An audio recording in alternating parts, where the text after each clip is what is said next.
аз соати 6 субҳи имрӯз тамоми участкаҳои райдиҳӣ дар шаҳри ҳисор барои шаҳрвандоне ки ҳуқуқи иштирок дар ин маъракаи муҳими сиёсиро доранд дарҳои худро боз карданд. рӯзи райдиҳӣ тибқи қонунҳои амалкунанда ва тартибҳои муқарраргарда ҷараён дорад. тибқи маълумот дар шаҳри ҳисор як ҳавзаи интихоботии якмандатаи ҳисор 7 фаъолият мекунад ки он аз 84 участка иборат аст. аз рӯи маълумотҳои ҳавза то соати 8 субҳи имрӯз 30179 нафар овоз доданд ки ин баробар ба 21.1%-ро ташкил медиҳад.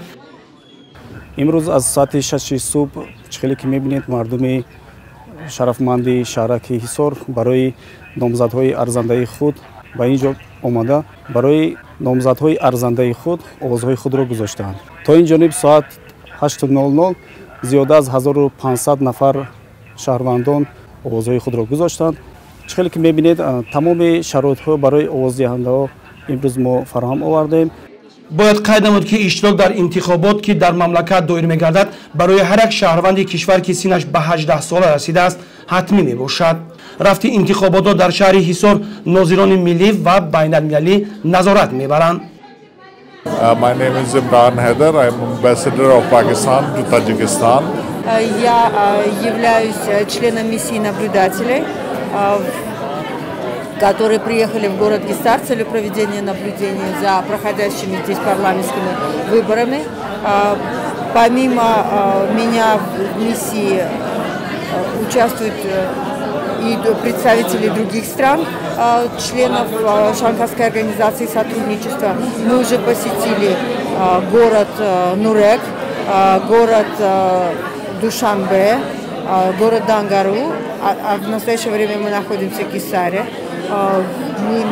Целью проведения наблюдения за проходящими выборами является выявление каких-либо недостатков или нарушений, но к настоящему моменту никаких нарушений не зафиксировано. дар ҳамаи участкаҳо сафи интихобкунандагон то рафт зиёд мешавад. онҳо хушу хурсандона таҳти садои суруду тарона ба маҳалли овоздиҳӣ ворид шуда ҳамдигарро ба маъракаи умумимиллии интихобот табрик мегӯянд ва бо навбат ба назди қуттиҳои овоздиҳӣ омада қарзи шаҳрвандии худро адо менамоянд. дар 11 участкаҳои интихоботӣ ҳудуди ҷамоати деҳоти ҳисор оид ба интихоботи вакилони маҷлиси намояндагони маҷлиси олии ҷумҳурии тоҷикистон, маҷлиси маҳаллии вакилони халқ ва инчунин вакилони ҷамоатҳои шаҳраку деҳот аз субҳ аз соати 6:00 интихобот оғоз гардида бо як шукӯҳ шаҳомат бо як гузарондани чорабиниҳои фарҳангӣ дар ҳамаи участкаҳои интихоботӣ кор оғоз гардида мардум бо як рӯҳияи идона омада истоданд. айни ҳол бо маълумотҳои омории соати 8 агар ҷамъбаст намоем аз шумораи 22196 нафар интихобкунандагони ҳудуди ҷамоати деҳоти ҳисор 2224 нафар айни ҳол дар интихобот иштирок намуда ба тарафдории номзадҳои арзандаи худ рай доданд ки ин 10% шумораи умумиро ташкил медиҳад.